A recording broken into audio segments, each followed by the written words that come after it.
Lumobo ang water bill ng isang residente dahil hinala niya may mga illegal na koneksyon ng tubig na nakakonekta umano sa kanyang linya. Wow! Free water? Ano po kayo? Sineswerte? Nagsumbong sa resibo ang residente na si Nico. Hindi niya tunay na pangalan. Ang kanyang inaaray ang nakalulunod niyang bill ng tubig. Yung normal bill namin dati is nag-range lang sa 1,200 to 1,500. Then, pumapalo siya ng 5,000 this month. Umiinda na nga sa tuwing Judith is waving. Gapatak para ang supply ng tubig na dumarating sa kanilang mga lababo. At ang masaklap, bakit daw ang mga kapitbahay para bang only water kung makapag-igib? Minsan pag uuwi namin, may nakikita kami mga outsider na nag-iigib dun sa looban ng compound. Kaya humihina yung tubig sa amin, nauuna silang mag-iigib sa amin. Mostly sa gabi, nawawalan kami ng tubig. Humihina yung pressure. Hindi ko sure kung dahil sa mga naka-illegal connection sa buong compound. Sana maayos ng Maynila. Sa pagmamanman, may naabutan kaming nag-iimbak ng tubig sa mga galon at langgana. Sagana naman pala sa tubig pero bakit kayo lang po? Ano kaya ang masasabi ng Maynila tungkol sa reklamo ni Nico na napapakamot na sa kanyang ulo? November 17, 2025, inilapit ng resibo ang sumbong ni Nico sa Maynilad Business Area, Las Piñas, Muntinlupa. Pero most likely wala siyang. Pwede po dun sa mga wall, i-clamp niyo po ito. Noong gabi ring iyon, bumaba ang Maynilad sa lugar kasama ang resibo para tignan ang linya ni Nico. Kumpirmado na ang linya ng tubig ni legit owner, may mga nakatap pala sa madaling sabi. Ninanakawan ng supply ng tubig si Nico. Para sa akin, lahat naman may trabaho naman sila. Maganda naman yung trabaho nila. Dapat lumalaban sila ng patas. Repiping daw ang pinakamainam na gawin ni Nico para hindi na ito maulit pero paalala ng Maynilad sa publiko. Yung supposed na pagtatap sa linya was after the meter of the customer. Responsibility na niya on the safety and security ng kanyang linya. So, ang advice namin sa kanya, magkaroon ng repiping ng kanyang line para mawala na yung kung ano man nawawala or nagiging losses at nagre-rehistro sa kanyang metro. Sa parehong inspeksyon na ginawa ng Maynilad, may iba pang nadiskubre sa komunidad.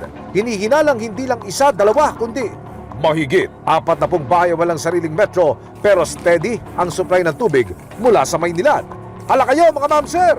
Sa buong compound na inikot ang grupo, 3 site ang mayroong illegal connection sa kanilang main source. Una, unusual na mababa yung pressure ng isa nating legitimate customer.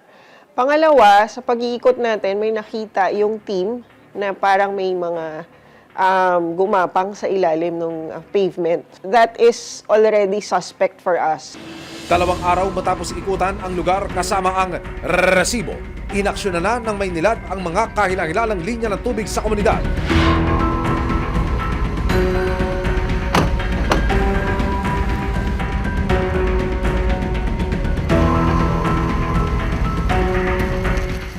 Kailangan lang po nila ng assistance para sa traffic. May basbas na po ni admin po yun. Sa tulong ng barangay, dumiretso kami sa itinuturong lugar kung saan talamak di umano ang mga jumper ng tubig. Isang operation na ikinasa ng resibo kasama po ng isang water concessionaire dahil ang sumbong na nakarating sa atin, allegedly, mahina ang pressure, yung buga ng tubig sa gripo ng ilan sa mga residente dito po sa Barangay Kupang, Muntinlupa. Kaya ngayon, ang naging move nitong water concessionaire, magsagawa kaagad ng inspection dahil malamang sa malamang, illegal connection na naman ito.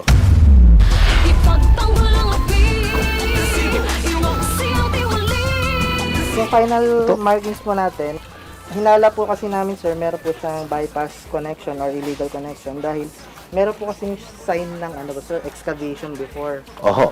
Pero wala po siyang meter or any meter dito. And then may ayun. blue po tayo na nakadirect po dito sa ilalim. Ang binabanggit nyo sa akin, sir, biglang nagkaroon, lumitaw yung tubo, papasok roon. Yes. Wala naman ng metro. Wala pong metro. Isa akong palatandaan yan, sir.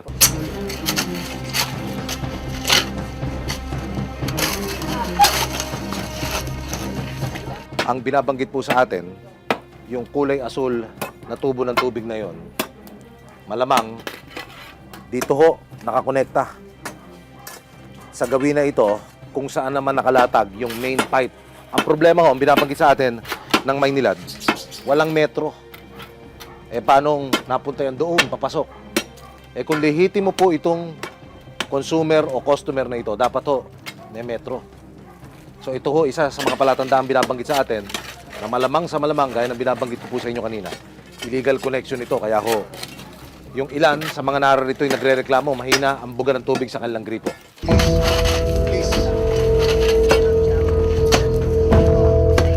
Ayun hong asul na yon, yun yung tumap dito sa tubo na ito at siyang gumapang sa ilalim. Papunta naman ho roon. Yan ho yung isa sa mga palatandaan na binabanggit ng mga taga-Maynilad na illegal connection ho, ang isa. Mga kapuso, 3 location po dito sa Barangay Kupang, Muntinlupa City ang natukoy at natumbok ng Maynilad Water Services na di umano naroroon yung mga illegal connection. Ito raw ang ugat kaya mahina ang supply ng tubig pati yung pressure sa gripo na siya namang natanggap ng resibo bilang isa ho sa mga reklamong itong nakaraang linggo. So narito sila ngayon para ko simulan unang-una yung paghukay para matukoy kung may illegal connection niya ba at masolusyonan po sa lalong madaling panahon upang manumbalik sa tama yung kanilang serbisyo sa area na ito. Dahil kumpirmadong may mga pasaway na nakakabit mismo sa pipe ng Maynilad, sunod na binungkal ang pinaglalagyan ng main source o pinaka-bukal ng supply ng Maynilad. Makalipas ang halos 3 oras, 7 test pit ang nakitaan ng illegal na koneksyon. Mahirap makita mga illegal connections. Talagang tagong-tago siya. Hindi standard yung materials, no? So, dire-diretso yung mga linya, maayos, organized, no? Nung paghukay namin, as in, talagang ano siya, nagsanga-sanga lang siya somewhere nung papunta na doon sa mga beneficiaries nung illegal connection. It is possible na nung time na in-improve yung road pavement, that was the time na kinonect yung mga illegal connections. Pagdating sa pangalawang lugar, 1 metro lang ang makikita bago pumasok sa mga kabayan. Paano po nangyari na iisa lamang ang metro para sa hindi bababa sa 5 bakay na nakapwesto rito? Sharing ba yarn? There are 15 na identified with active Maynilad connections. Ang naputulan ng tubig ay 5, validated at nabigyan ng notice of illegality. Based on initial information, ang household sa area ay 65. So we still have to validate a few more households para makita natin kung ano yung source ng water ng mga iyon.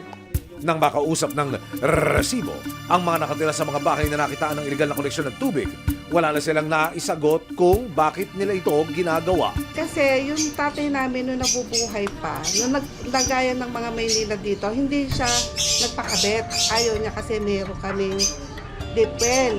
Okay na daw yung deep well. Mag-a-apply po kami para magkaroon kami ng sariling metro ng Maynila. Yan, ano masasabi rin kasi dito kasi bihira lang umuwi.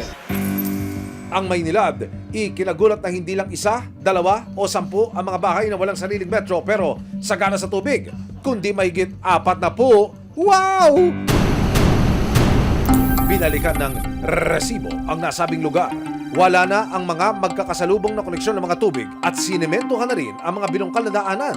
Panawagan ng Maynilad. Sa mga nag-illegal, yung mga ma-identify natin or mahuhulihan natin ng illegal, meron kayong batas na nilalabag. So kung mahuli man natin yan, tutuluyan natin ng pagkakaso yan. Patuloy na tututukan ng resibo ang ganitong mga sumbong, lalo na't pangunahing pangangailangan ang pinag-uusapan at pinag-iinteresan. Sa ganitong usapin, mahalagang lumaban ng patas nang hindi makaperwisyo sa kapwa. Maraming salamat sa panonood, mga kapuso. Para masundan ang mga reklamong nasolusyonan ng resibo, mag-subscribe lamang sa GMA Public Affairs YouTube channel